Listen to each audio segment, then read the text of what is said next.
soveel meer, episode 18. Eva is 'n nuwe werknemer by die lodge in Mjidjani, daar suid van die Kreurwiltuin, skryf Renata die dag nadat sy haar draaikolk in die meer storie afgehandel het en vir Chanel weggestuur het. Nou skryf sy danksy die nuwe inspirasie wat ontstaan het toe sy van die wrak padstal af teruggekom het. Dit was so spesiaal. Totdat sy vir hulle ander name kies, soos met al haar ander stories, sal hulle maar vereers Adam en Eva wees. En hier is Renata se splinternuwe storie vir die Van Ryn Erotica app. Eva ry onder deur die treinbrug en die hekwag waarsku. Die paaie lyk sleg daar binne in Mjidjani. Hy stel voor, miskien moet sy maar eers haar klein rooi karretjie hier by hom by die hek los. Hy sal mooi kyk. Dan bel sy die eienaar om een van sy 2 natuurkundiges en toervoertuigmanne uit te stuur om haar te kom haal. Hulle ry met sulke groot 4x4 bakkies en 'n wildsbesigtiging trok wat oral kan loop. Nee, sê Eva, sy kom van die plaas af.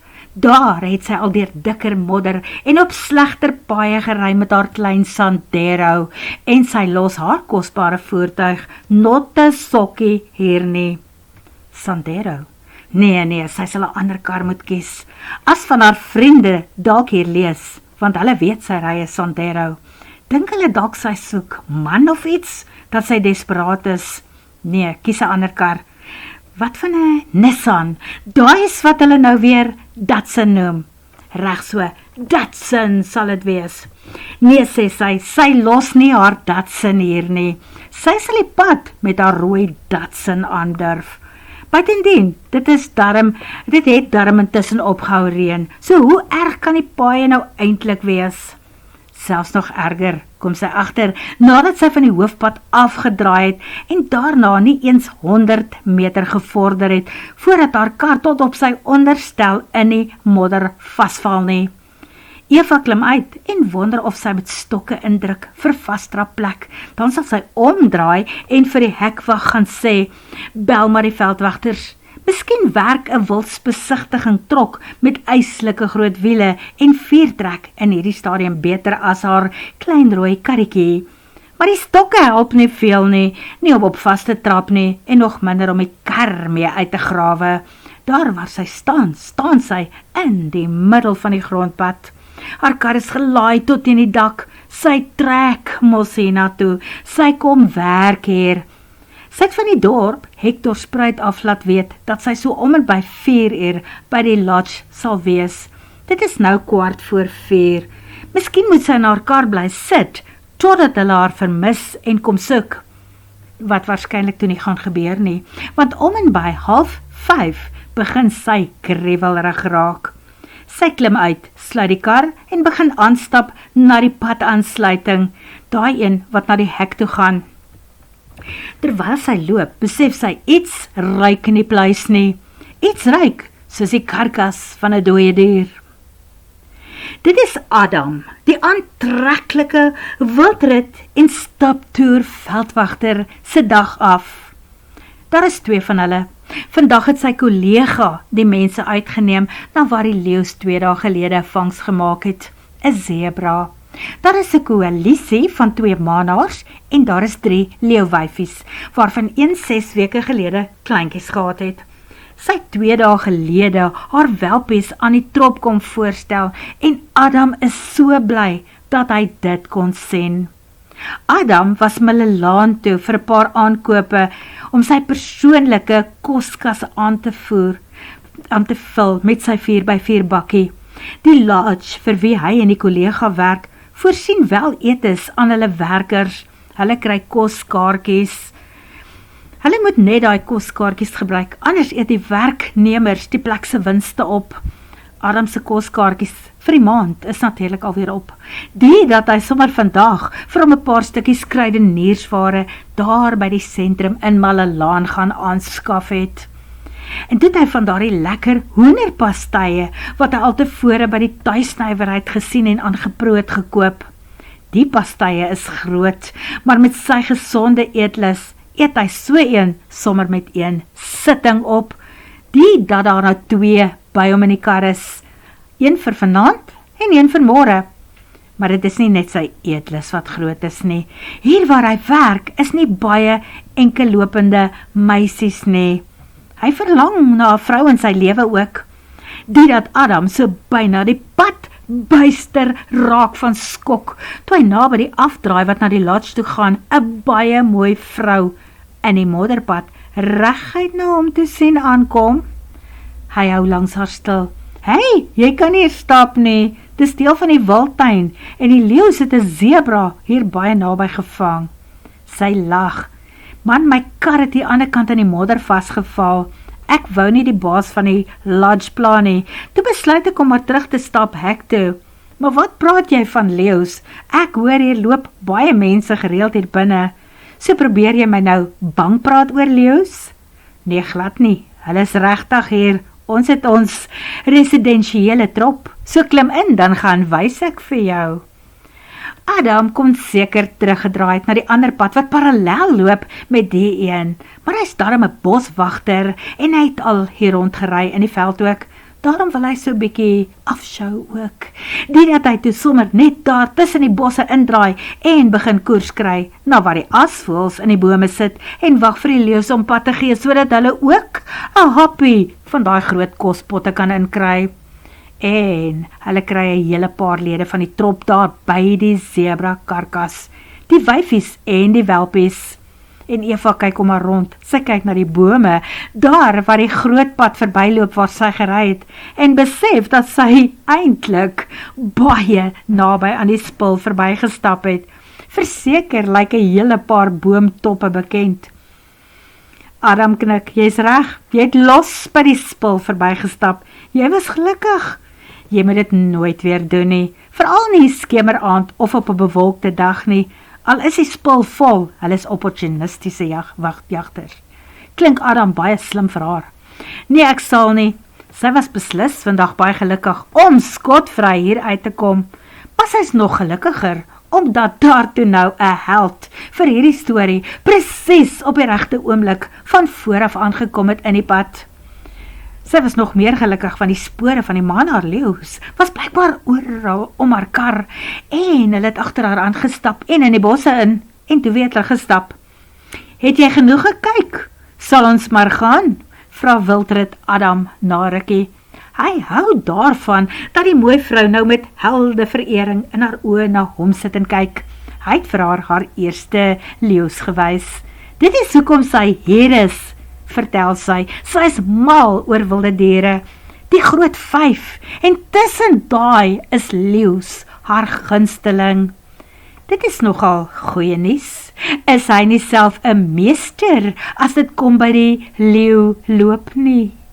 Synde dit hulle nou saamgegooi is op hierdie eenkant vakansiebestemming, sal hy verseker eendag verwys hoe goed hy regtig daarmee is. Dit is donker, toe hulle weer by die rooi kar kom. Adam klim uit en lig met die flits. Hy wys vir haar, kyk hier hoe amper was jy leeukos. Hier het die leeu's oor jou stoorpore getrap, toe jy daai kant toe gestap het, in die rigting. En nou het hulle omgedraai, hulle stap terug na die lodge toe. So sit jy maar liewer in die kar, en moenie weer uitklim nie. Los die hak weg en die sleepwerk by my. Hy haal 'n tou uit sy kar, en gaan soek na daardie metaallus onder aan die rooi kar, waarin hy dit kan vasmaak. Die een wat sy vandag ontdek het, toe daai Adam van die Palekamp uitgesleep het, eergister. Hy beduie vir Eva, klim agter jou stuurwiel in, en skakel die kar in. Sit jou kar in tweede rad. Ek gaan stadig begin ry, en jy moet help, want ek gaan jou 'n hele end moet sleep, want die pad lyk sleg van hier af vorentoe. Maar Eva ken mos nie van sleep nie, en toe Adam wegtrek, toe breek die tou met 'n nare klapgeluid. En daar spring Eva uit, om te gaan verduidelik hoe jammer sy nou eintlik is oor haar onbeholpenheid. Adam wys nog verbete, bly sit in jou kar, want daar staan die 2 manhaarleeu's skaars 'n paar meter van waar sy nou vassteek, en hulle staan vir haar en kyk. Adam sit sy kar in treurad en toe ry hy rondom haar. Hy maak die deur van die passasierskant oop en trek haar aan haar T-hemp op die sitplek af. Toe moet hy nog spook om die deur ook toe te kry, want die leeu's is baie geïnteresseerd in wat hier voor hulle gebeur. Adam frons diep en toe lyk hy so kwaai dat Eva hartroerend aan die snik gaan. Dis nie hoe 'n ontmoeting met 'n held moet gebeur nie. Daarom begin Adam troos, maar sy huil net harder, sy dan so groot geskrik. Adam eintlik ook, hy het gedink een van daai twee leeu's vreet vir mooi ding op, nog voordat hy kans gekry het om selfs net te proe aan daai pragtige mooi vol mond van haar. Adam besluit, ons gaan jou kar maar eers hier moet los, kom ek vat jou weg lodge toe, en dan kom ek en 'n kollega later terug om het te kom haal. Hopelik is hierdie twee maanaars dan al weg en terug by hulle trop. Maar van die haastige terugstoot om haar te red, het Adam sy bakkie self in 'n yslike diep moddergat laat beland. Selfs met vierwieldryf gaan hy nie sommer weer hier uitkom nie. Adam bel sy kollega, waar is hulle? Die kollega sê, ons het nou net hier by die lodge aangekom, hy en sy groep gaan nou eet, een van die tannies daar stiekom aandete. Hoekom vra hy? Man, ek wou iemand se kar uitsleep, maar nou is ons albei in die moeilikheid, so ek is ook in die modder. Maar kan jy my een of ander tyd kom help? Gaan eet net eers. As jy terugkom dalk, ons sal wag. Hou my net op hoogte. En dit was toe, dat hy van die hoenderpastye onthou het, wat hy op die dorp gekoop het. Toe was daai hoenderpastye lekker warm, en dit het heerlik geruik. Hy het daar op die toonbank geproe, en het kon dit nie weerstaan nie. Maar hoender is daarom gelukkig lekker, selfs al is dit koud ook. Adam draai effens om, en haal sy pakkies van die agterste sitplek af. Is jy honger? Vra hy vir die mooie vroumens daar by hom. Hoe kan jy aan kos dink, terwyl ons in hierdie dilemma is? Vra sy ergerlik. Want ek is honger, beeg hy. Hy maak die plastiek lepel wat die vrou by die tuisnywerheid aan die bakkie vasgesit het los en sny die pastei in twee met die agterkant daarvan. Maar Eva kyk nie eers daarna nie, haar oë is op die leeu's. Toe skep Adam 'n lepel vol en sê, tjoekapaf, treintjie, hier kom die treintjie, tjoef, tjoef, tjoekapaf. Sy draai verbaas na hom, wat 'n verspottigheid is dit?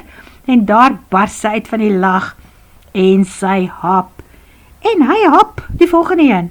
Hy gee een vir haar, en as sy nog kou, is dit twee vir hom, dieselfde lepel. Naderhand stop sy hom, genoeg, dit was lekker danksy. Dankie, sê sy, en hy maak die bakkie leeg. Toe maak hy 'n botteltjie Coke oop, en laat haar eerste drink. Toe drink hy. Hy het gedink sy gaan sê niks meer vir my nie, dankie, toe hy dit weer na hom toe uithou nie. Mense hou mos nie daarvan uit mekaar se bottels te drink nie, maar sy drink ewe dankbaar saam. Daarna sit hy sy arms om haar en sê, voel jy nou beter? Dit lyk daarom asof dit nou met jou beter gaan, nee.